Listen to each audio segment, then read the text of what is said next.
Hello friends, దేవుని కృప వల్ల అయ్యగారు అమ్మగారు మీ అందరికీ దేవుని యొక్క విలువైన ప్రసంగములు స్వయంగా రాసినవి మీకు అందచేయాలని కోరుకుంటున్నాను. మా పుస్తకంలో సిలువ ధ్యాన ప్రసంగములు 83 ప్రసంగములు, క్రిస్మస్ ప్రసంగములు 50 ప్రసంగములు, బైబిల్లోని స్త్రీల ప్రసంగములు 72 ప్రసంగములు, మోషే సుఖోపవాస ప్రసంగములు 63 ప్రసంగములు. ఈ పుస్తకములు అయ్యగారు అమ్మగారు స్వయంగా రాసినవి మీ అందరికీ అందాలని కోరుకుంటున్నాము. మా పుస్తకములు కావాల్సిన వారు కాంటాక్ట్ అవ్వాల్సిన numbers: Bapatla reverend doctor P Jayapal garu, phone number 9866412025. Guntur doctor P Prasad Rao garu, phone number 9413685994 and 9705789407. మా పుస్తకంలో మీరు తీసుకొని చదివి ఆదరణ పొంది దేవుని మహిమపరచాలని కోరుకుంటున్నాము. Don't forget to like the video. Thank you. యోహాను సువార్త 6వ అధ్యాయము ఒకే మాట ఉంటుంది. 35లో చూడండి, 6:35. అందుకు యేసు వారితో ఇట్లనెను, జీవాహారము నేనే, జీవాహారము నేనే, నా యొద్దకు వచ్చువాడు ఏమాత్రము ఆకలిగొనడు, నా యందు విశ్వాసం ఉంచువాడు ఎవరునూ దప్పుకొనడు. చాలమ్మా. 47 చదవండి. 47 6 అదే అధ్యాయం. విశ్వసించువాడు నేనే, విశ్వసించువాడే నిత్య జీవము గలవాడు, జీవాహారము నేనే. జీవాహారం నేనే. రైట్. 51 కూడా చదవమ్మా. పరలోకం నుండి దిగి వచ్చిన జీవాహారము నేనే, పరలోకం నుండి దిగి వచ్చిన జీవాహారమును నేనే. ఎవరైనా ఈ ఆహారం భుజించితే వాడు ఎల్లప్పుడూ జీవించును. మరియు నేనిచ్చు ఆహారము లోకమునకు జీవము కొరకైన నా శరీరమే అని మీతో నిశ్చయముగా చెప్పుచున్నానని చిన్న ప్రార్థన చేస్తుంది. మమ్మల్ని మిక్కిలిగా ప్రేమించిన మా తండ్రి, నీ పాదములకు నమస్కారములు. ఏమిచ్చి మా రుణము తీర్చగలము. ఆదాము హవ్వలు పాపములో పడినప్పుడు వారి వారసులం కనుక మేము కూడా ఎప్పుడో పాపములో పడి మట్టిలోకి వెళ్ళిపోయి ఉండవలసిందే. అయితే నీ మహాకృపను బట్టి, నీ ఉచితమైన ప్రేమను బట్టి, నీ దయను బట్టి, నీ జాలిని బట్టి దేవా మమ్మల్ని అందరినీ కూడా నీ జీవాహారం ద్వారా, నిత్యము ఉండే జీవాహారం ద్వారా మమ్మల్ని అందరినీ కూడా బ్రతికించి ఈ దినం నాయన నీ హస్తాల్లో నుండి మేము నిన్ను ముట్టుకునే గొప్ప కృప, మమ్ములను మీరు ముట్టుకునే గొప్ప కృప ఇచ్చి మమ్మల్ని అందరినీ ఎంతగానో ప్రేమించి ప్రభువా స్వయముగా నీ ద్వారా అందుకునే కృప ఇచ్చినందుకు నీకు చేతులెత్తి నమస్కరిస్తూ ఆ విషయాన్ని మీరే మాకు బోధించుమని, వచ్చి బోధించుమని పరమ బోధకుడైన యేసయ్య అతి పరిశుద్ధ నామములో ఎంతో వినయముతో వేడుకొని ప్రార్థిస్తూ ఉన్నాము తండ్రి. ఈ దినము మన వాక్య భాగం ఏంటంటే, ధ్యానం ఏంటంటే, జీవాహారమును నేనే. చెప్పండి, మళ్ళీ చెప్పండి, మళ్ళీ చెప్పండి. యోహాను సువార్తలో యేసయ్య తనను తాను 7 సార్లు నేనే నేనే నేనే అన్నారట. 7 సార్లు నేనే నేనే నేనే అన్నారట. వాటిలో మొట్టమొదటిది ఏంటంటే జీవాహారమును నేనే అన్నారట. తర్వాత ఏమన్నారంటే 7 సార్లు అన్నాను కదా, నేను అలానే రెఫరెన్స్లు చెప్పను, నాకు సమయం సరిపడదు. నేనే వెలుగును అన్నారంట. రిఫరెన్స్లు తర్వాత నన్ను అడగండి, నేను చెప్తాను. తర్వాత గొర్రెలు పోవు ద్వారమును నేనే, అప్పుడు 3 అయిపోయినాయి కదా. తర్వాత పునరుద్ధానమును జీవమును నేనే అన్నారట. గొర్రెలకు మంచి కాపరిని నేనే అన్నారంట. అప్పుడు 5 అయిపోయింది. 6వది నేనే మార్గము సత్యము జీవం అన్నాడు. చివరిది నేనే నిజమైన ద్రాక్ష. ఎంత సవాలుగా ఉన్నదో చూడండి. ఈ మాటలన్నీ కూడా అగ్నిలో పుటమ వేయబడినటువంటి మాటలు. జీవాహారం నేనే, వెలుగు నేనే, గొర్రెలకు ద్వారం నేనే, పునరుద్ధానం నేనే, జీవము నేనే, నేనే గొర్రెలకు కాపరిని నేనే, నేనే మార్గము సత్యము జీవము, నేనే నిజమైన ద్రాక్షవల్లి. మనము ఈ మొట్టమొదట చెప్పినటువంటి మాట ఏం మాట? జీవాహారమును నేనే అనేటువంటి మాటను ఈ దినము త్వరగా ధ్యానం చేసుకున్నాం. ఎందుకన్నారు నేనే అని? ఏమన్నా డౌట్ ఉందా? ఆయనగా కనుక ఆయనే అన్నారు.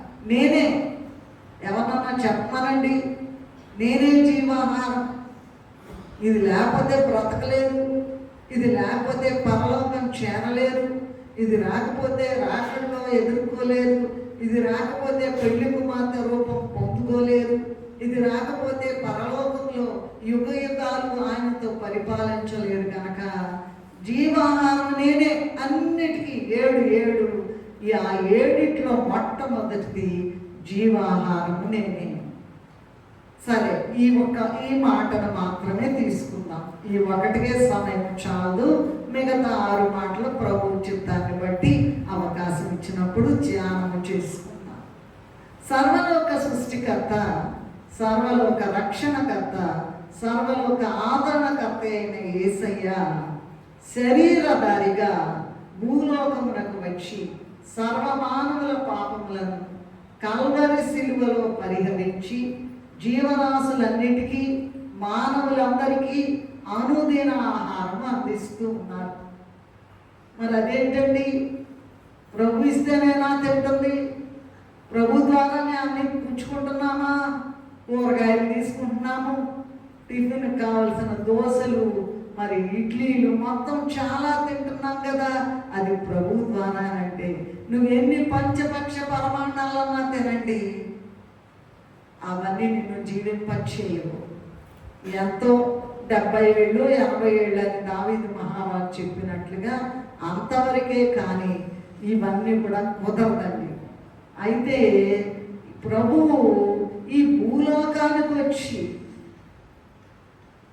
సర్వమానవుల యొక్క పాపములను కల్వరి సిలువలో పరిగణించి జీవరాశులన్నిటికీ మానవులందరికీ అనుదిన ఆహారం అందిస్తూ ఉన్నారు. ఈ విషయాన్ని చూసినట్లయితే కీర్తనల గ్రంథము 104, 27, 28 చూడండి. కీర్తనలు 104, 27, 28. తగిన కాలమున నీవు వాటికి ఆహారం ఇచ్చేదవని, నీవు వాటికి ఆహారం ఇచ్చేదనని, ఇవన్నీ నీ దయ కొరకు కనిపెట్టుకొనుచున్నవి. ఇవన్నీ నీ దయ కొరకు కనిపెట్టుకొనుచున్నవి. నీవు వాటిని పెట్టినది, నీవు వాటికి పెట్టున్నది అవి కూర్చుకొను. గుప్పిలి విప్పగా మంచి వాటిని తిని తృప్తిపరచబడును. నీవు ముఖము మరుగు చేసుకొనగా అవి కలతపడు. ఎంత గొప్ప మాట చూడండి. ఇంకా ఆహారం ఇచ్చేది ఆయనేనండి. అదేంటంటే మీరు ఏదో కొత్త రకం బోధలు చెప్తున్నారంటే నిజమేనండి, కొత్త రకం బోధ. జీవించాలంటే ఆదాము హవ్వలు పోగొట్టుకున్నటువంటి గొప్ప అద్భుతమైనటువంటి 24 గంటల యుగ యుగాలు ఎక్కడ జీవించాలి, అక్కడ జీవించాలి, ప్రభుతో పాటు పరలోక రాజ్యంలో చేరి ఆయన చుట్టూ ఉండి ఆయన స్తుతించి యుగ యుగాలు ఆయనతో పరిపాలించాలంటే మనకు తినే ఆహారం చాలదు. అది పనికిరాదు, అది పనికిరాదు. జీవాహారం అంటే ఏంటండి? జీవము ప్లస్ ఆహారం అంటే ఏంటి? ఈ ఆహారం తినకపోతే నీలో జీవం ఉండదు. కొత్త మాటలు మాట్లాడుతున్నారు. అవునండి, కొత్త మాట. క్రొత్త విషయాలు లేకపోతే ఈ క్రొత్త విషయం అయిన బైబిల్ విషయం రాదు. క్రొత్త విషయం బాగా తింటున్నాం, టిఫిన్లు తింటున్నాం, జాబాలు తాగుతున్నాం, భోజనాలు తింటున్నాం, చాలా రకాల కూరగాయలు వండుకుంటున్నాం, లేదా నాన్ వెజ్ వండుకుంటున్నాం. ఎన్నన్నా తినండి, ప్రతి మనిషి ఆయుష్కాలం 70 ఏళ్ళే, అధిక బలం ఉంటే 50. అది అయిపోయినాక ఇక మరి చాలా మంది బతికారు కదంటే లోకంలో ఏమంటారంటే పాపి చిరాలు అంటారు. ఏమంటారండి? బతికే వాళ్ళు బతుకుతారు. ఆయన కృప ప్రతి క్షణము కూడా ఆయన దయ చొప్పున బ్రతుకుతూ ఉన్నాం. ఇందాక 104 చదువుకున్నాం కదా, అలాగే 145, 15, 16 కూడా చదువుకున్నాం. 145, 15, 16. ప్రతి జీవి కోరికను అమ్మ ఒక్క నిమిషం, వాళ్ళు ఇంకా తీసుకుంటూనే ఉన్నారు. నీవు నీ గుప్పిలి విప్పి. ఒక్క నిమిషం తీసుకున్నారా?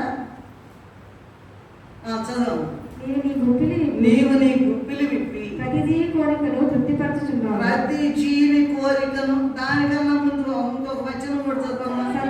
సర్వజీవుల కన్నులు నీ వైపు చూచుచున్నవి, తగిన కాలమందు నీవు వాటికి ఆహారం ఇచ్చుదువు. నీవు గుప్పిలి విప్పి ప్రతి జీవి కోరికను తృప్తిపరచుచున్నావు. చాలా ఏంటంట, అందరికీ కూడా, ప్రతి మానవుడికి కూడా, మరి ప్రతి ప్రాకు పురుగులతో సహా జంతువులకు అందరికీ కూడా ఆహారం ఇచ్చేది యేసయ్య.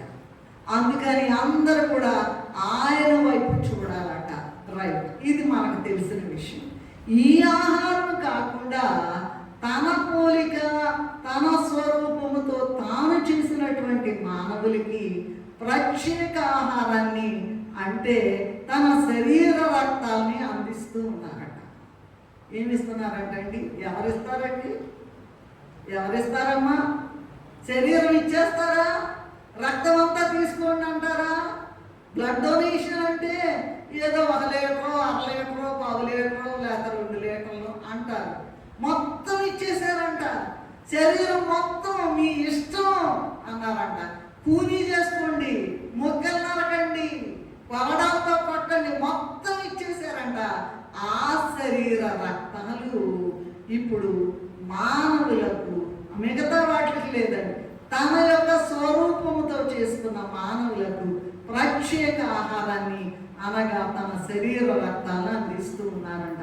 అదే మాట ఇందాక చదువుకున్నాం కదా, యోహాను సువార్త 6:35లో, అందుకు యేసు వారితో, జీవాహారము నేనే, నా యొద్దకు వచ్చువాడు ఏ మాత్రమును ఆకలి కొనడు, నా యందు విశ్వాసం ఉంచువాడు ఎప్పుడునూ దప్పికొనడు. అలాగే యోహాను 6:47లో కూడా, విశ్వసించువాడు నిత్య జీవము గలవాడు, జీవాహారం నేనే.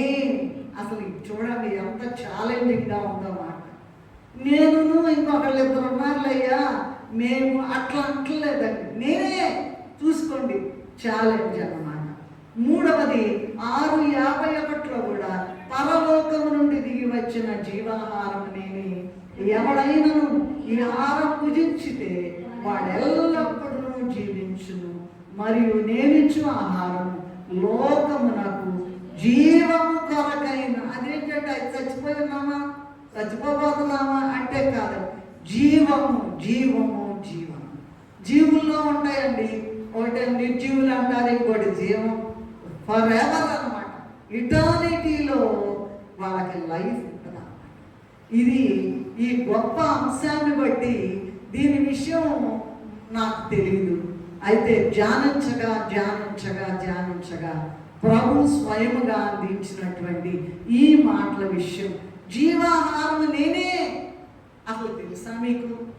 ప్రభు వల్లే బతుకుతున్నాను మీకు తెలుసా? యెషయా గ్రంథము తీనక్కర్లేదు, 27:3లో, ప్రతి నిమిషము నీవు నీరు కడుతున్నావు అంటున్నారు. ఏమండి, ప్రభువే. మనం తింటున్నాం అనుకుంటున్నారు, మనం డబ్బులు తెచ్చుకుంటున్నాం అనుకుంటున్నారు, మనకు వాళ్ళు హెచ్చిస్తున్నాం అనుకుంటున్నారు, బాగా తింటున్నాం అనుకుంటున్నారు, బాగా మందులు వేస్తున్నాం అనుకుంటున్నారు, పంచపక్ష పరమాణాలు తింటున్నాం అనుకుంటున్నారు. ఇదంతా వృధా. పిచ్చి పట్టిందా ఏంటి మీకు ఇలా చెప్తున్నారు? అవునండి, ఏదనుకున్నా పర్వాలేదు, కానీ మనిషి జీవిత కాలము కూడా ఇక్కడ జీవించడం కాకుండా నిత్య జీవంలో ప్రవేశించి ఫర్ ఎవర్. ఈ మాటలు ఏం చెప్తున్నానంటే, వెరిలీ ఐ సే అంటూ యు అంటే నేనే. చూసుకోండి, ఛాలెంజ్, సవాలుగా జీవాహారము నేనే అనేటువంటి మాటను చెప్తూ ఉన్నారు. కనుక మరి నేనిచ్చు ఆహారము లోకమునకు జీవము కొరకైన నా శరీరమే అని మీతో నిశ్చయముగా, డెఫినెట్గా, very very I say unto you, నేనే నేనే నేను. ఎక్కడన్నా తిరగండి, ఎక్కడికైనా తిరగండి, ఏ ప్రదేశానికి వెళ్ళండి, ఏ దేశానికి వెళ్ళండి, ఎక్కడన్నా నివసించండి, నేనే నేనే నేనే. ఆయన తప్ప మనకి వేరే మార్గం లేదు. అందుకనే జీవాహారం నేనే అంటే పరుగులు ఎత్తుకుని వచ్చి ఆయన సన్నిధిలో ఆ జీవాహారం ఏంటో తీసుకోవాలి. సరే, రైట్. ఈ విషయాన్ని 7 విషయాలుగా 7 విధములుగా మనము ధ్యానించుకుందాము. నంబర్ 1, ఇంత గొప్ప ఆహారాన్ని, నిత్యము మనుషులు జీవించే ఈ ఆహారాన్ని మీరంతా చదువుకోండి, గొప్ప ఉద్యోగాలు చేయండి, గొప్ప మ్యాన్షన్స్ మీరు నిర్మించుకోండి, ఏమన్నా చేసుకోండి, ఏమన్నా చేసుకోండి, ఏమన్నా చేసుకోండి, ఏమన్నా చేసుకోండి. ఎంతన్నా సరే ఈ జీవాహారం అనేది లేకపోతే లాభము లేదు, ఇంకా ఏది కూడా ఉపయోగం అనేది లేదు లేదు లేదు. ఈ గొప్ప జీవాహారమైనటువంటి యేసయ్య, నేనే జీవాహారం అన్న యేసయ్య నంబర్ 1 చూసినట్లయితే మానవ రూపము ధరించిందట. ఎందుకండి అంటే చస్తామని, మట్టిలోకి పోతామని, దిక్కు లేకుండా పోతామని నిన్ను నన్ను ప్రేమించి ఆయన తన యొక్క శరీర రక్తాలు ప్రాణాన్ని అర్పించడానికి నంబర్ 1 పాయింట్ ఏంటంటే ఈ జీవాహారము మానవ రూపము ధరించిందంట. అవునా? ఎక్కడో దేవుడు ఎక్కడో ఉంటాడంటారు కదండి, మానవ రూపము ధరించిందంట. చూడండి, యోహాను సువార్త 1:1 చూసినట్లయితే ఆదియందు వాక్యం ఉండెను, వాక్యము దేవుని యొద్ద ఉండెను, వాక్యము దేవుడై ఉండెను. ఏంటంట? దేవుడు అంటే ఎవరండి? వాక్యము. యోహాను 1:14 చదవండి. ఆ వాక్యము శరీరధారి అయి కృపా సత్య సంపూర్ణుడుగా మన మధ్య నివసించెను. ప్రకటన గ్రంథము 19:13 దేవుని వాక్యమును నామము ఆయనకు పెట్టబడి ఉన్నది. ఆ వాక్యమునే యెషయా గారు ఏం చెప్పారంటే, యెషయా 7:14 చదవనక్కర్లేదు. ఆలకించుడి, కన్యక గర్భవతి అయి కుమారుని కని అతనికి ఇమ్మానుయేలు అని పేరు పెట్టును అని పూర్వకాలమే యెషయా గారు ప్రవచించారు. ఆ వాక్యమైన యేసుక్రీస్తు ప్రభువుని గురించి మత్తయి సువార్త 1:21 ప్రభువు దూత యోసేపుతో మాట్లాడుతూ మరియా ఒక కుమారుని కనును, కన్యక కన్యక కన్యక. ఈ మాట గుర్తుపెట్టుకో. కన్యక గర్భవతి అంటే మరియమ్మ అన్నమాట. ఒక కుమారుని కనును, ఆయనకు యేసు అని పేరు పెట్టుదు అనెను. ఈ రీతిగా జీవాహారమైన యేసుక్రీస్తు ప్రభు శరీరధారిగా మన మధ్య నివసించారు. అక్కడి నుండి ఎక్కడి నుంచో 7 లోకాల అవతల నుండి దిగి వచ్చి మన మధ్య నివసించారు. ఇది కన్యక గర్భవతి అయి కుమారుని కండం అనేటువంటిది లోకానికి అనుకూలమైన అంటారా? లోకం ఒప్పుకునే మాట అంటారా? కన్యక గర్భవతి అవ్వడం ఏంటండి? స్త్రీ పురుషుల కలయిక వల్ల బిడ్డలు పుట్టాలని అందరికీ తెలిసిన మాటే. కన్యక గర్భవతి ఇంపాసిబుల్, అసాధ్యమైన విషయం. ఇది అసాధ్యమైన విషయం. అదిగో ఏ పాపము ఎరిగినటువంటి ఆయన, ఏ పాపము ఎరిగినటువంటి ఆయన, ఏ పాపము ఏ దోషము లేనటువంటి ఆయన నీ కొరకు నా కొరకు ఆ జీవాహారమైన యేసయ్య ఆ జీవాహారం ఇవ్వడానికి మానవ రూపము ధరించారు. అది నంబర్ 1. రెండవది చూసినట్లయితే ఇంత గొప్ప జీవాహారమైన యేసయ్యనంట. రెండో పాయింట్, అంత కష్టపడి అన్ని లోకములకు అవతల ఉన్నా, అన్ని లోకములకు ఉన్నతాలోకాన సన్నుతులు కొన్నా. అన్ని లోకాలకి అవతల ఉండి ఆ ధవళ సింహాసనం మీద ఆసీనుడై ఉండి, చూడండి 24 పెద్దలు, తండ్రి కుమార పరిశుద్ధాత్మ దేవుడు త్రిత్వ దేవుడు ధవళ సింహాసనం మీద ఆసీనుడయ్యండి. చుట్టూ కూడా కోటాను కోట్ల దేవదూతలు, ఆ దేవదూతల్లో కూడా చాలా రకరకాలు 24 పెద్దలు, వీళ్ళందరూ కూడా ఉండి ఏంటంట, సైన్యములకు అధిపతి యెహోవా పరిశుద్ధుడు పరిశుద్ధుడు పరిశుద్ధుడు. అందులో ఇంత కూడా లేదండి, గాలి వచ్చిన గాలిలో కూడా అందులో కూడా పరిశుద్ధత లేదు. మోషే ఉపవాస కూటంలో ఉన్నాము. ఇదిగో మోషే గారు ధర్మశాస్త్రాన్ని, భూమి అంతటికి కావలసిన ధర్మశాస్త్రాన్ని తీసుకురావడానికి మరి యెహోవా తండ్రి దగ్గరికి వెళ్ళి ఆయన 240 దినాలు, మనం వంటే చేస్తున్నామండి, 240 దినాలు ఉపవాసం ఉండి ప్రభు దగ్గర దేవుడి దగ్గరికి వెళ్ళి ధర్మశాస్త్ర గ్రంథాన్ని తన చేతులతో తీసుకుని వచ్చాడు. అదే ప్రభు, ఈ జీవాహారమైన ప్రభు మన భూలోకానికి వచ్చినప్పుడు, మానవ రూపాన్ని ధరించినప్పుడు అదేమైపోయిందండి, ఆ జీవాహారం ఏమైపోయింది, మానవునిగా మన మధ్య నివసించడానికి వచ్చారు. ఇంత గొప్ప దేవుడిని ఈ జీవాహారం వచ్చినప్పుడంట నంబర్ 2 పాయింట్ ఏంటంటే, స్వకీయులే అంగీకరించలేదు. నేను మనకేముందలే, మనకు లేదు అనుకోబాకండి, మనం కూడా ఇన్వాల్వ్ అయి ఉన్నాం అందులో. 2వ పాయింట్, ఈ మానవ రూపం ధరించింది నంబర్ 1. రెండవది, ఈ జీవాహారమును స్వకీయులు అంగీకరించలేదు. యోహాను సువార్త 1వ అధ్యాయం 11వ వచనంలో చూచినట్లయితే, ఆయన స్వకీయుల యొద్దకు వచ్చెను, ఆయన స్వకీయులు ఆయనను అంగీకరించలేదు. మెస్సియా వస్తాడంటారు, ఆయన వచ్చి వేసిన తర్వాత కూడా గుడ్డోళ్ళు అయిపోయి మెస్సియా వస్తాడు, మెస్సియా కొరకు ఆయన వచ్చాడయ్యా వచ్చాడయ్యా వచ్చాడయ్యా.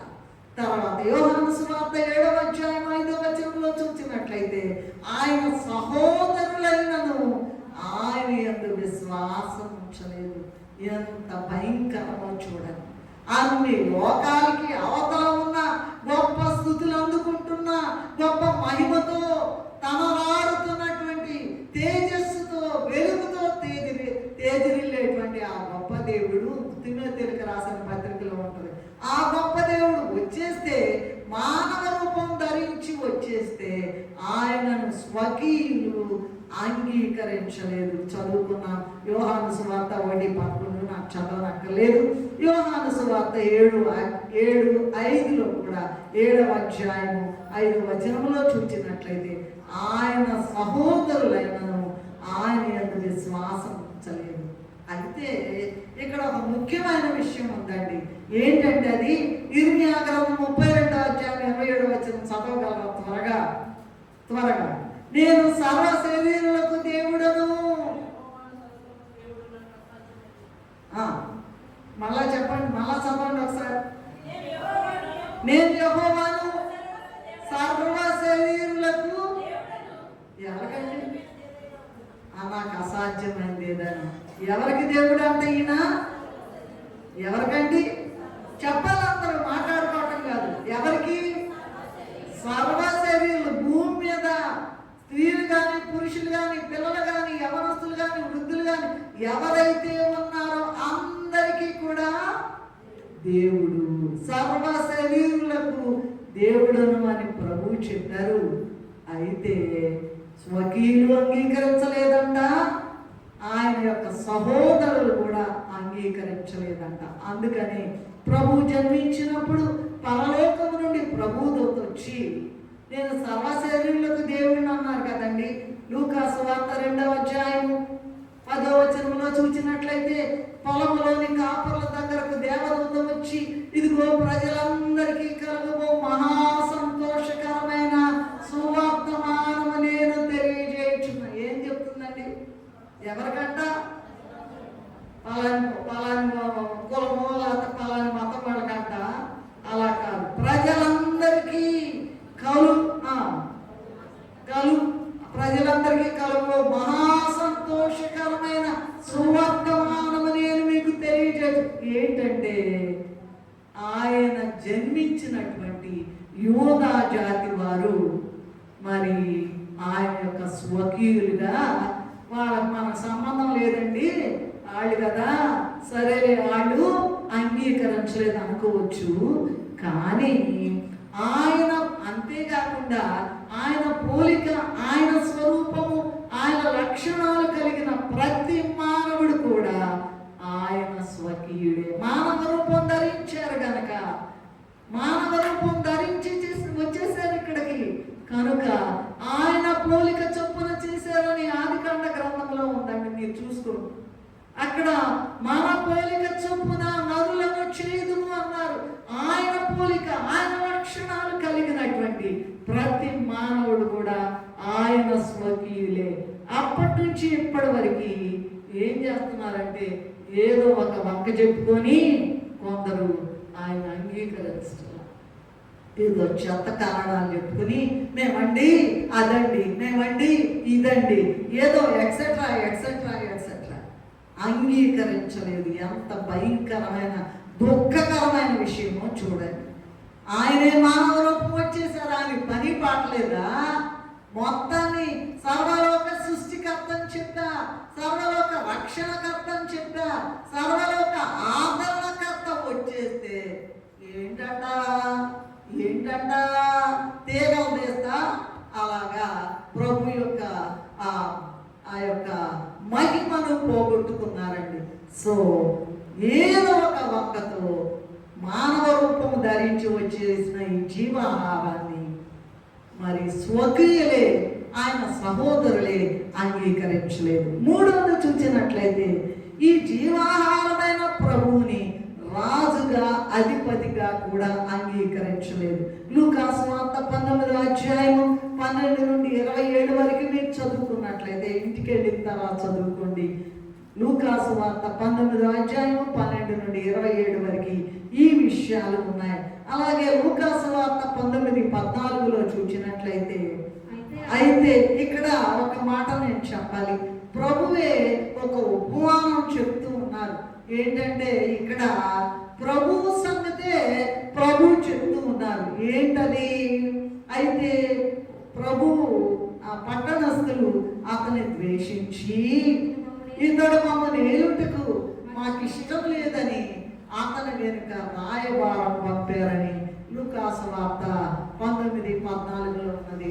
అలాగే లూకాసు వార్త 19:27లో కూడా తమను ఏలుటకు ఇష్టం లేదని చెప్పిన శత్రువులను సంహరించుడని ప్రభు చెప్పారంట.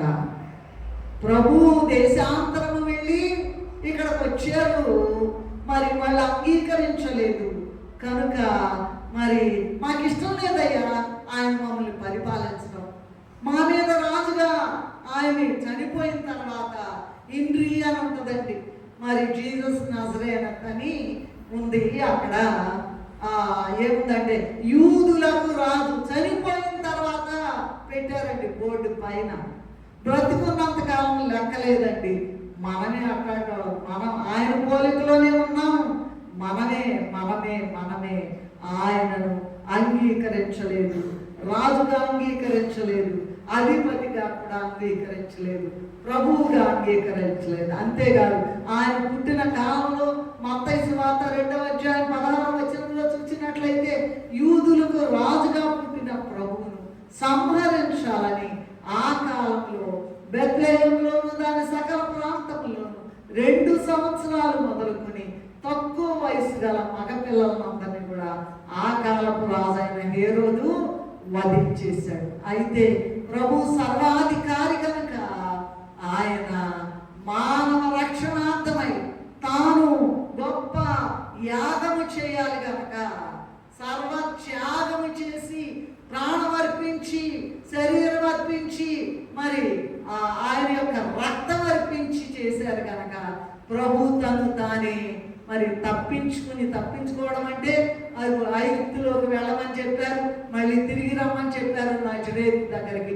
కనుక ఈ విషయాలు ఏంటంటే వాళ్ళు రాజుగా అంగీకరించలేదు, అధిపతిగా అంగీకరించలేదు, అలాగే మరి ఆ కాలంలో పరిపాలించేటువంటి ఆ హేరోదు రాజు మనందరికీ తెలిసిన విషయాలే.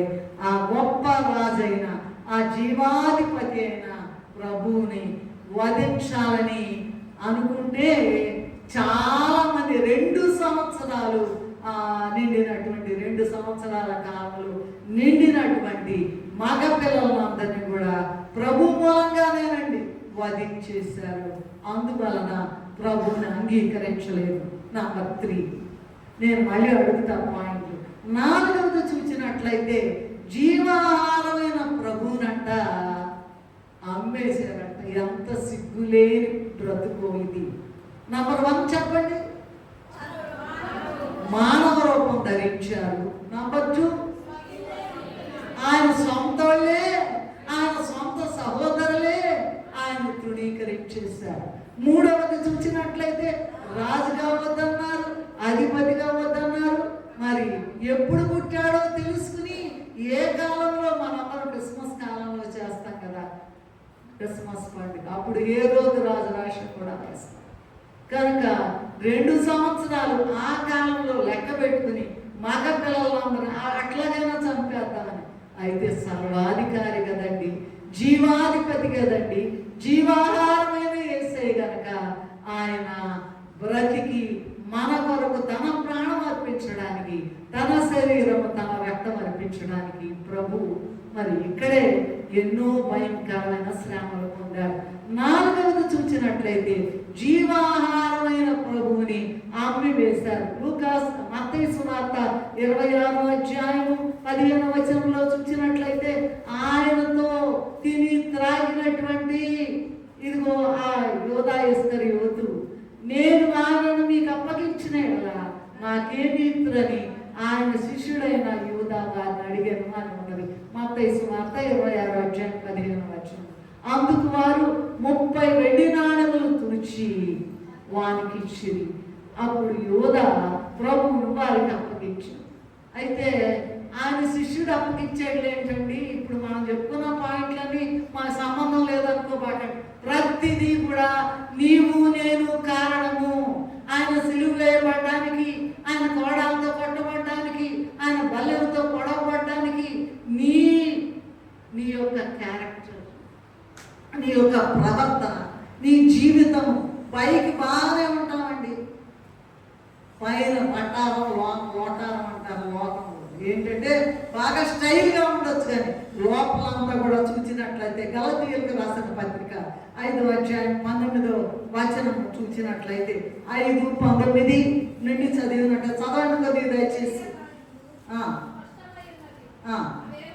అవేమనగా జారత్వము, అపవిత్రత, విగ్రహారాధన, అభిచారము, కలహములు, మత్సరములు, క్రోధములు, భేదములు, విమతములు, అసూయలు, మత్తతలు, అల్లరితో కూడిన ఆటపాటలు. మళ్ళా నేను చదువుతానమ్మా, ఒకసారి చూడండి. ఇంకా తీసుకుంటానే ఉన్నారు, ఇంకా పేజీలు తిప్పుతానే ఉన్నారు. శరీర కార్యములు, జారత్వము, అపవిత్రత, కాముకత్వము, విగ్రహారాధన, అభిచారము, ద్వేషములు. ఏమండి, అందరూ ఒక తల్లి పిల్లలాగా ఉండకూడదు. ద్వేషములు, కలహములు, మత్సరములు, క్రోధములు, కక్షలు, భేదములు, విమతములు, అసూయలు, మత్తతలు, అల్లరితో కూడిన ఆటపాటలు. ఇదిగో ఈ జీవాహారమైనటువంటి ప్రభువునంట మనము కూడా, ఆయన పోలికలో ఉన్నటువంటి మనము కూడా ఏం చేసామంట, ఎక్కడెక్కడ ప్రభుని ఆ యోధా ఇస్కరియోతు అమ్మేసేయండి అనుకోవచ్చు. మనము ఈ శరీర కార్యాలు మనము చేయడం ద్వారా ఏ కార్యాలు ఇక్కడ ఉన్నాయి చూడండి, ఎన్ని 15 ఉన్నాయి, 15 ఉన్నాయి. ఆ లక్షణాలు కలిగి ఉన్న వాళ్ళందరూ కూడా ఆయన నమ్మివేసినట్టే లెక్క. నీవు నేను కూడా ప్రభువుని నమ్మివేశాం. ఆనాడు యోధా ఇస్కరియోతు అమ్మేశాడు. తర్వాత ఉరి పెట్టుకొని చచ్చిపోతే పేగులు బయటకు వచ్చినాయి. అయ్యో ఎంత భయంకరం.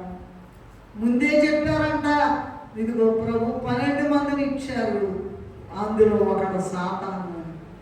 మాట వినుకోకుండా అసలు 30 వెండి నాణాలు ఏంటండి బాబు, ఎంత భయంకరమో చూడండి. మనము కూడా చూడండి, ఈ శరీర కార్యాలు ఎవరైతే చేస్తూ ఉన్నారో ప్రభువులో ఉండక అందరూ కూడా ప్రభువుని అమ్మి వేసినట్లే. ఈ శరీర కార్యాలను నెరవేర్చుకున్నటకు జీవాహారమైన ప్రభువును ఎక్కడెక్కడ అమ్మి వేస్తున్నామో ఆలోచించండి. ఊరికినే ఈ చెవితో విని ఆ చెవితో వదిలేసే మాట. నువ్వు ఎప్పుడెప్పుడు ఈ శరీర కార్యాలు, ఈ లిస్టు 15 లిస్టు ఉందండి చూడండి. క్రోధము, కక్ష, వేదము, కలహము, అసూయ, మద్దతులు, అల్లరితో కూడిన ఇవన్నీ కూడా ప్రభువుని నువ్వు అవి చేసినప్పుడల్లా ప్రభువుని నమ్మివేస్తున్నావు. నువ్వు కూడా ప్రభువుని నమ్మివేస్తున్నావు. ఎంత దుఃఖకరమో ఆలోచించము. ఇప్పుడు ఎన్నైనాయి? 4 పాయింట్. 5వది చూసినట్లయితే ఈ జీవాహారమైన ప్రభువును శ్రమ పెట్టినారు. ఏమంటారంటే తప్పు చేస్తే మళ్ళీ సిగ్గు లేకుండా వచ్చావా అంటారు. మనందరం సిగ్గులేని వాళ్ళమే. మళ్ళా ప్రభువే గతి. ఇప్పుడు జీవం కావాలంటే మళ్ళీ ఆయన దగ్గరికే వెళ్ళాలి. బాప్తీసం తీసుకోవాలంటే ఏముంటుంది, అయిపోయినాక సడన్ వెళ్ళిపోవాల్సి వస్తుంది. అప్పుడు ఏం చేస్తావు? అవకాశం వచ్చింది, జార విడుచుకుంటున్నాం. సరే, 5వది జీవాహారమైనటువంటి, జీవాహారం అనేది మెయిన్ పాయింట్ ఇక్కడ. జీవం ఇచ్చే ఆహారం అండి. ఇంక నీ గత్యంతరం లేదు, ఇక్కడే చావాలి, మట్టిలోకి ఇక్కడే వెళ్ళిపోవాలి. అసలైన యుగాలు వెళ్ళాలంటే జీవాహారమైన ప్రభు పోలిక నువ్వు పొందుకోవాలి. ఆ జీవాహారమైన ప్రభు పోలిక పొందుకోవాలంటే శరీర రక్తములు ఒక్కటే శరణ్యము. శరీర రక్తాలు. యేసు ప్రభుని కల్వరి శిలువలో కాళ్ళలో, చేతుల్లో మేకులు గుచ్చారు, తల మీద ముళ్ళ కిరీటం పెట్టారు, ప్రక్కలో బల్లెంతో పొడిచారు, ఆయన చంపి సమాధి చేశారు. ఈ విషయాలను పూర్వకాలం నాడే యెషయా గారు 53వ అధ్యాయం 4 నుండి 6 వరకు చదువుతారా? యెషయా గ్రంథము ఎక్కడ చదువుతున్నావమ్మా? 53:4 నుంచి 6. నిశ్చయంగా అతడు మన రోగములను భరించెను, మన వ్యసనములను వహించెను. అయినను మత్తబడిన వాడి గాను, దేవుని వలన బాధింపబడి గాను, శ్రమనొందిన వాడి గాను మనం అతని ఎంచితిమి. మన అతిక్రమ క్రియలను బట్టి అతడు గాయపరచబడను. 4 నుండి 6 వరకు చూచాం. నిశ్చయముగా అతడు మన రోగములను భరించును, మన వ్యసనములను వహించును. ఆయనను మొత్తబడిన వానిగాను, దేవుని వల్ల బాధింపబడిన వానిగాను, శ్రమ నొందిన వానిగాను. ఏదో ఆయనకి ఇబ్బంది వచ్చిందిలే అనుకుంటున్నా. నీ వలన ఇబ్బంది వచ్చింది, నా వలన ఇబ్బంది వచ్చిందని అనుకోవట్లా.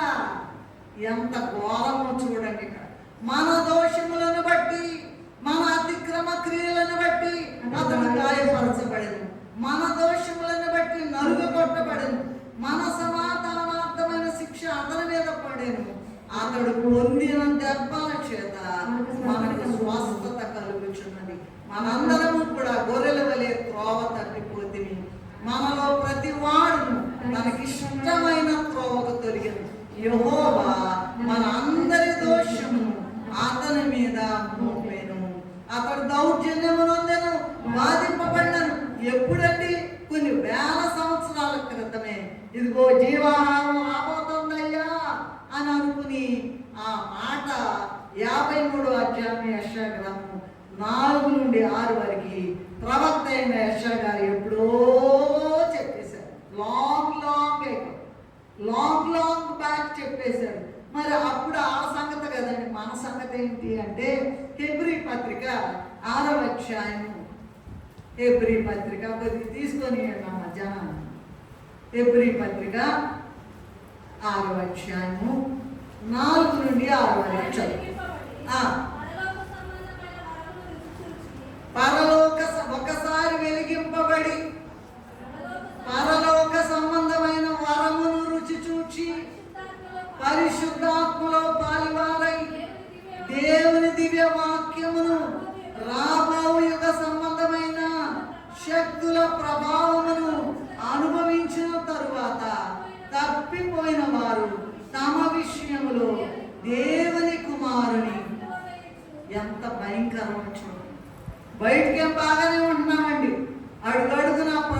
సిలువ వేయటమేనట. మరలా సిలువ వేయచ్చు బాహాటముగా ఆయనను అవమానపరుచుచున్నారు కనుక మారు మనస్సు పొందినట్లు అట్టి వారిని మరలా నూతన పరచుట.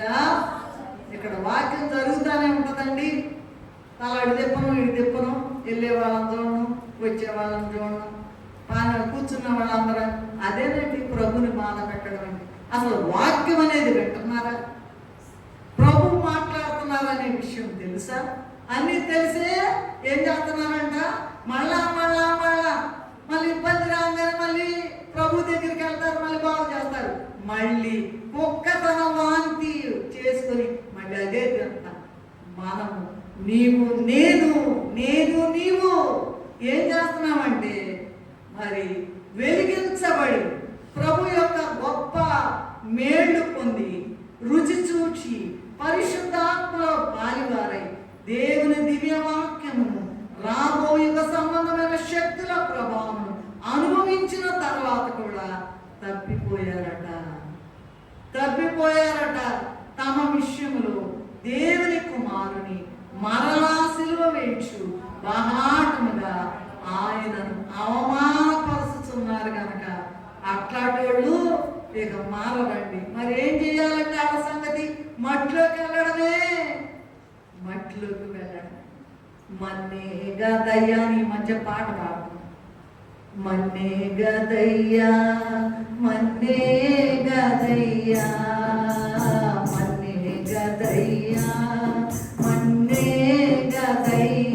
చచ్చిపోతుందేమో బ్రహ్మాండమైన చీరలు, నగలు, వేషాలు అన్ని రకరకాలు సెంట్లు, పర్ఫ్యూమ్లు అన్నీ కొట్టుకుంటామండి.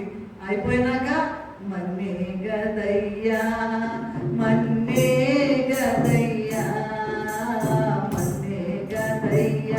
ఎంత చేసినా మన్నే గదయ్యా, ఇదిగో ఆ మన్నికి వెళ్ళక ముందే మార్చుకోయ్యా అని చెప్పడానికే ఈ వాక్యము. జీవాహారం నేనే అని చెప్తూ ఉన్నారు. వాక్యం చెబుతామంటే లెక్క జమ లేకుండా బ్రతుకుతూ ఉన్నారు. తర్వాత వెళ్ళి జవాబు చెప్పుకోవాల్సినటువంటి బాధ్యత మనకి ఉన్నది. కనుక ఈ జీవాహారమైనటువంటి ప్రభువును కల్వరి సిలువలో కాళ్ళల్లో చేతుల్లో మేకులు కొట్టారు, తల మీద ముళ్ళ కిరీటం పెట్టారు, ప్రక్కలో బల్లెంతో పొడిచారు, ఆయన చంపి సమాధి చేశారని యెషయా గారు పూర్వకాలమే చెప్పారు. నేడు కూడా హెబ్రీ పత్రిక 6వ అధ్యాయం 4 నుండి 6 వరకు చూసినట్లయితే దేవుని కుమారుని మరలా సిలువ వేయచ్చు మహాటముగా ఆయనను అవమానపరుస్తూ ఉన్నారు. ఆయనను సర్వజీవుల పోషకుడైన ప్రభు సర్వమానవాడికి అనుదిన ఆహారం ఆయన ఇస్తేనే కదండి తినేది. ఏమా ఆయన బతికుంటేనేగా తినేది. ఆయన ఇస్తున్నాడా, నువ్వు తెచ్చుకుంటున్నావా? ఆయన ఇస్తున్నాడా ఆహారం, నువ్వు తెచ్చుకుంటున్నావా? ఆయన ప్రాణం తీసేసాడు అనుకోండి, ఊపిరిపోయింది అనుకోండి, ఎక్కడ తెచ్చుకుంటా? ఏ మార్కెట్కి వెళ్తా? ఎక్కడ సరుకులు తెచ్చుకుంటా? ఏమీ లేదండి. అయినా నువ్వు ఎంత చేస్తున్నా కూడా అనుదిన ఆహారం ఇస్తున్నాడంటే నువ్వు బ్రతకనిచ్చి నిన్ను ఎట్టబట్ట తిని బతుకు. ఇంకాయనా మార్చుకో, ఇంకాయనా జీవాహారాన్ని నమ్ముకోమని ప్రభు చెప్తూ ఉన్నారు.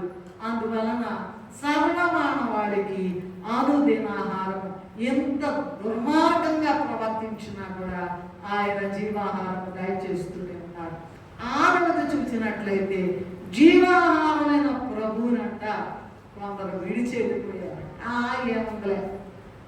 ఏముందలే వచ్చారు, బ్రతికారు, ఆయన చంపివేశారు, ఆయన గుర్తించలేదు, ఏముందలే అంటే ఇక్కడ మెయిన్ పాయింట్ నేను చెప్తాను చూడండి.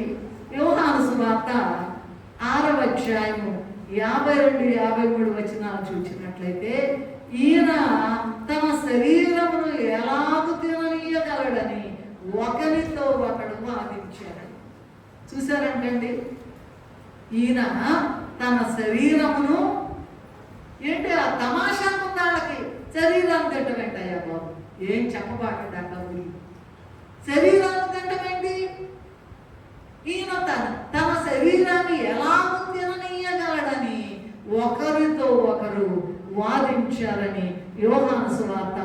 అధ్యాయం 52-53. కావున యేసు ఇట్లనెను, మీరు మనుష్య కుమారుని శరీరము తిని ఆయన రక్తము త్రాగితేనే కానీ మీలో మీరు జీవము గలవారు కాదు.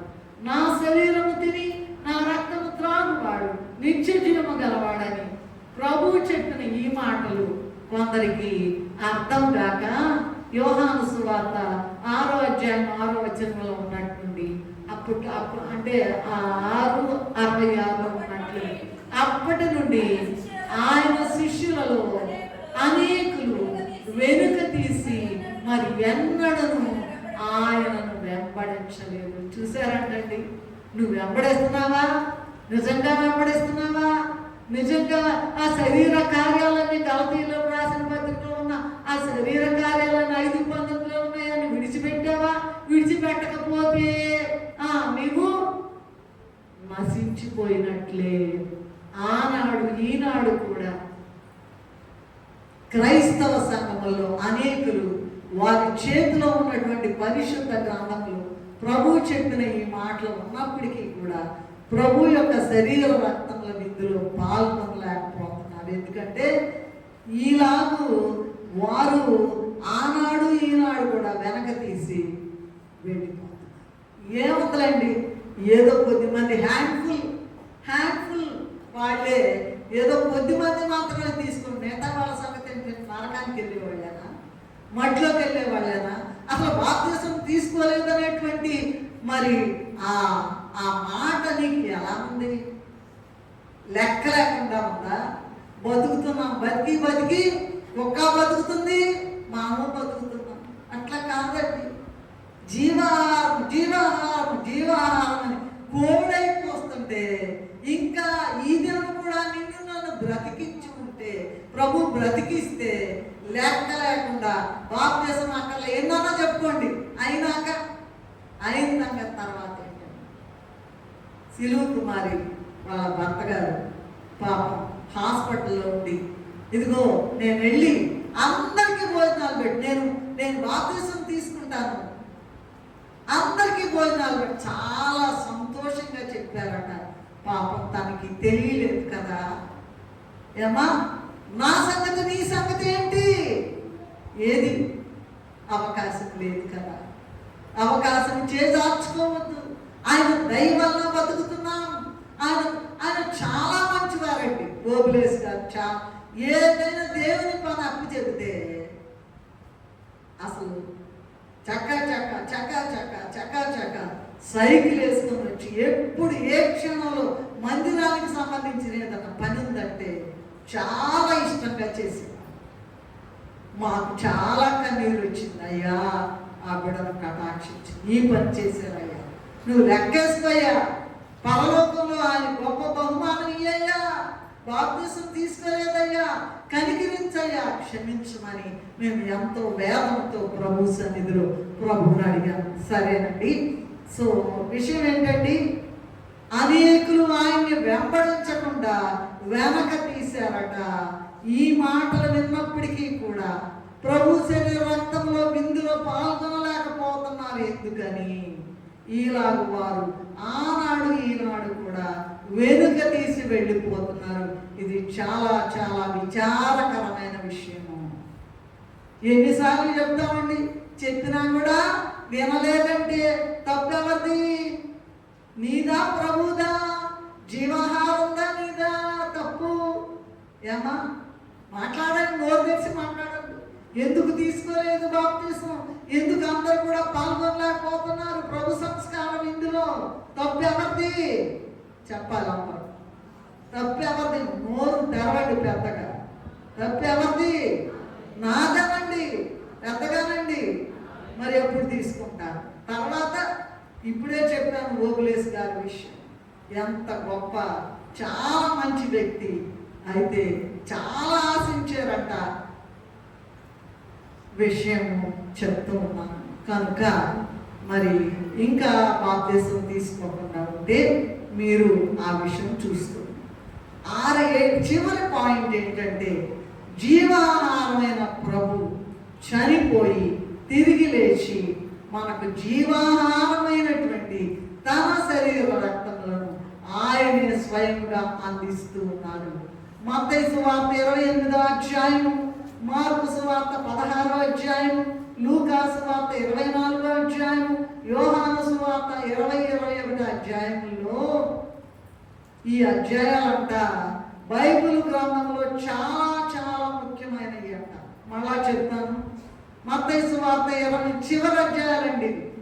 మత్తయి సువార్త 28వ అధ్యాయము, మార్కు సువార్త 16వ అధ్యాయము, లూకా సువార్త 24వ అధ్యాయము, యోహాను సువార్త 20-21 అధ్యాయాలు బైబిల్ గ్రంథంలో చాలా ముఖ్యమైనవి. ఎందుకండి అంటే ప్రభు మరణాన్ని జయించి తిరిగి లేచారని అపోస్తలులు ఆ భాగాల్లో దృఢపరిచారు. మేమే మా కనులు ఏమి చూచాయి, మా చేతులు ఏం పట్టుకున్నాయో, ఏ స్వరం విన్నాయో, ఏ అద్భుతాలు చూచామో మేము దృఢపరుస్తున్నామని చెప్పి ఆయన శిష్యులైన వారు, అపోస్తులైనటువంటి వారు మరి వాళ్ళు ఈ భాగాల్లో ఈ యొక్క సువార్తలలో దృఢపరిచారు. హెబ్రీ పత్రిక 13వ అధ్యాయము 8వ వచనంలో చూసినట్లయితే నిన్న నేడు నిరంతరము ఆయన ఏకరీతిగా ఉన్న దేవుడు. మత్తయి సువార్త 26 నుండి, మార్కు సువార్త 14-22 నుండి, లూకా సువార్త 22-17 నుండి ఆనాడు ఆయన శిష్యులకు, ఈనాడు మనకందరికీ కూడా ఆయన శరీర రక్తములను స్వయముగా ఆయనే వడ్డిస్తూ ఉన్నారు. దీనినే సంస్కార భోజన విందు అని లేదా సంస్కార విందుగా భావిస్తూ ఉన్నాం. మరి ప్రతి క్రైస్తవునికి ఈ సంస్కార భోజన విందులో పాల్గొనేటువంటి ధన్యత కావాలా వద్దా? చేతులు ఎత్తుతారా? చేతులు ఎత్తిన వాళ్ళందరూ తీసుకుంటున్నారా? శరీర రక్తాల విందులో పాల్గొంటున్నారా? ఏమ్మా, అర్హత పొందారా? అయోగ్యంగా పాల్గొంటున్నారా? యోగ్యంగా పాల్గొంటున్నారా? ఇది ఇంత గొప్ప అంశం ఏంటంటే అయ్యగారు రాసినటువంటి చాలా రచనల్లో మేము కలెక్ట్ చేసుకుని ఇవి మేము సిద్ధపడతామండి, ధ్యానంలోకి తీసుకుంటాం. జీవాహారం ఏమేమి ఎవరు చెప్పలేదు కదండి. ఏమ్మా, ఎవరు చెప్పలేదు కదా. రెండవది ఏంటి? ఆయన సొంతంలో ఇక్కడ మందేముందా, కానీ నేను నీవు కూడా ప్రతి దాంట్లో కూడా ఆయన పోలిక, ఆయన స్వరూపము కలిగి ఉన్నాం కనుక ఖచ్చితంగా ఉండాలి. ఏదో చెత్త కారణాలు పెట్టుకుని బాప్తిసం తీసుకోకుండా ఆ సంస్కార విధిలో పాల్గొనకుండా ఉండదు. మూడవది, ఆయన ప్రభువుని రాజుగా అధిపతిగా అంగీకరించలేదు. అలాగే అంటే వాడు చేయలేదు. నీవు నేను కూడా ప్రభు మరి ఇస్తూ ఉంటే లెక్క లేకుండా తిరుగుతూ ఉన్నాము. జీవాహారమైన ప్రభువుని అమ్మివేస్తున్నాము. జీవాహారమైన ప్రభుని శ్రమ పెడుతూ ఉన్నాము. జీవాహారమైన ప్రభుని విడిచిపెడుతూ ఉన్నాము. జీవాహారమైన ప్రభు ఇన్ని తప్పులు నేను నువ్వు చేసినా కూడా ఆయన మళ్ళీ మళ్ళీ మళ్ళీ మళ్ళీ చనిపోయి తిరిగి లేచి మనకు జీవాహారమైన తన శరీర రక్తాలని ఆయన స్వయం. అసలు ఎవరండి? ఒక ప్రైజ్ వచ్చింది అనుకోండి అమ్మా, ఒక ప్రైజ్ వచ్చింది అనుకోండి, అందరి ముందు పిలిస్తే ఏం చేస్తారు? అందరూ చప్పట్లు మోగిపోతాయి కదా. చప్పట్లు మోగు తీయాలేవా? నాకు వద్దంటారు ఎవరన్నా? చెప్పండి, ఎవరన్నా నాకు వద్దండి. బహుమానం ఇస్తున్నారండి అందరి ముందు స్టేజ్ మీదకి పిలిచి, పెద్ద స్టేజ్ మీదకి పిలిచి బహుమానం. బళనమ్మకాస్తులని పిలచి బహుమతులో సగాగా, బళనమ్మకాస్తులని పిలచి బహుమతులో సగాగా, కళమోగము ప్రభు కలసి సంత కళమోగము ప్రభు కలసి సంత. అందరి పేర్లు పిలుస్తారంట. బళ నమ్మకస్తులయ్యా, నీ చెప్పిన మాట విన్నానయ్యా, తీసుకున్నారయ్యా. గలతీ పత్రిక 5:19లో ఉన్నాన్ని విడిచిపెట్టారయ్యా. 5:22 ప్రకారం నడుస్తున్నారయ్యా. వీళ్ళకి ఇవ్వాల్సిందే బహుమతులు అని పిలిచారనుకోండి, యజమానుడు వాడుకొనుటకు అర్హత ఎప్పుడు వచ్చిందండి? ఈ శరీర రక్తాలు తీసుకు ఆయన వాడుకుంటాడు, నిన్ను బహుమానాలు ఇస్తాడు. ఏ దినమో తెలియదు, ఎప్పుడు వస్తాడో తెలియదు. అమ్మి వేస్తున్నావేమో, విడిచిపెడుతున్నావేమో, అంగీకరించడం లేదేమో, ఆయన సిలువ వేస్తున్నావేమో, ఆయన శ్రమ పెడుతున్నావేమో. ఇప్పుడైనా కళ్ళు తెరిచి మరి బాప్తిసం తీసుకునేవారు అయోగ్యంగా పాల్గొని రోగాలు తెచ్చుకోకుండా యోగ్యంగా ప్రతి క్రైస్తవుడు కూడా మరి తీసుకునేటువంటి ధన్యత, ముఖ్యంగా మన చర్చిలో అందరూ కూడా మరి సంస్కారం ఇందులో పాల్గొనాలనేటువంటి ఆశ, ప్రభు ఆశను నెరవేర్చాలని దేవుని నామములో అందరికీ మనవి చేస్తూ ముగిస్తూ ఉన్నాను. చిన్న ప్రార్థన చేస్తున్నాం. ప్రేమ కలిగిన మా తండ్రి, దయగల దేవా, ఎంత గొప్ప దేవుడు అయ్యా, ఎంత గొప్ప దేవుడు అయ్యా, ఎంత గొప్ప దేవుడు అయ్యా. నీవే దిగుచ్చామయ్యా, నిన్ను పట్టించుకోలేదయ్యా, అంగీకరించలేదయ్యా. అయ్యా నిన్ను శ్రమ పెట్టామయ్యా, నేను నమ్మి వేశామయ్యా. అసలు ఈ శరీరాన్ని ఎలా తిననీయగలగడని అందరూ వెనక్కి వెళ్ళిపోయారయ్యా. అయినా ఎంత దుర్మార్గంగా ప్రవర్తించినా కూడా నీవే నాయన నీ శరీరాన్ని ముక్కలుగా చేసి, రొట్టెలుగా చేసి, నీ రక్తాన్ని ప్రభువా మా కొరకు కాచి, మా యొక్క జీవితం మారి మట్టోళంగా ఉంటున్నాం, మారకుండా మట్టోళ్ళగా ఉంటున్నాము, బాప్తిసం తీసుకోకుండా మట్టోళ్ళగా నరకానికి వెళ్ళే వాళ్ళలాగా ఉంటున్నాం. యేసయ్యా నీ రక్తాన్ని పుచ్చుకోకుండా అసలు నిన్ను ముట్టుకునేటువంటి స్థితి మాకున్నదా అయ్యా? ఇదిగో బలా నమ్మకస్తులని పిలచి బహుమతులు వస్తగా కళాముఖముతో ప్రభును కలసి సంతసింతువా అనేటువంటి ఆ గొప్ప మాటను బట్టి నీకే చేతులెత్తి నమస్కరిస్తూ, ఇంకా ఎవరు తీసుకోలేదో ప్రభువా నాయన అందరికీ అవకాశం ఇచ్చి చనిపోకుండా ఎట్టగొట్ట నాయన వాళ్ళందరినీ బ్రతికించి అయ్యా నీ రాకడ కొరకు నాయన బాప్తిసం తీసుకుని నీ శరీర రక్తాలు పుచ్చుకుంటే కానీ ఆ మహిమ రూపం మాకు రాదు కనుక మాకు అందరికీ కూడా మహిమ రూపం ఇచ్చి మహిమ రాకడలో పాల్గొనే కృప దయచేయమని, ఎవరు కూడా అయోగ్యంగా పాల్గొనకుండా నాయన యోగ్యంగా పాల్గొనే కృప దయచేయమని వచ్చి వేసిన జీవాహారమైన యేసు నామములో నిన్ను వేడుకొని ప్రార్థిస్తూ నామ తండ్రి.